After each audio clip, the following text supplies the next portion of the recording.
प्राचीन भारत की धरती, जहां पर्वत आकाश को छूते थे और पवित्र गंगा अपनी दिव्यता से धरती को सींच रही थी। इसी दिव्य भूमि पर लिखी जाने वाली थी महाभारत की अमर गाथा।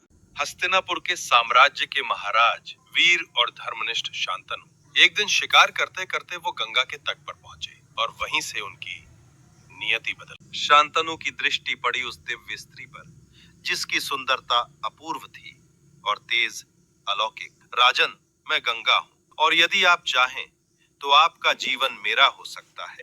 राजा शांतनु ने देवी गंगा से विवाह का प्रस्ताव रखा, परंतु गंगा ने एक कठिन शर्त रखी। गंगा, राजन, यदि आप मेरे साथ विवाह करना चाहते हैं तो एक वचन देना होगा। आप मुझे किसी भी कार्य से रोकेंगे नहीं, चाहे मैं कुछ भी करूं। शांतनु, देवी, मैं वचन देता हूँ। समय बीता और एक एक कर गंगा ने 7 पुत्रों को जन्म दिया, पर हर बार वो शिशु को जन्म देते ही नदी की धारा में प्रवाहित कर देती।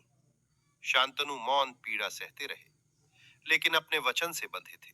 8वें पुत्र के समय राजा शांतनु का हृदय बर्दाश्त न कर सका। उन्होंने गंगा को रोक ली। गंगा, अब और नहीं, ये मेरा पुत्र है, मैं इसे जल में समर्पित नहीं होने दूं। राजन, आपने मेरा वचन नहीं तोड़ा।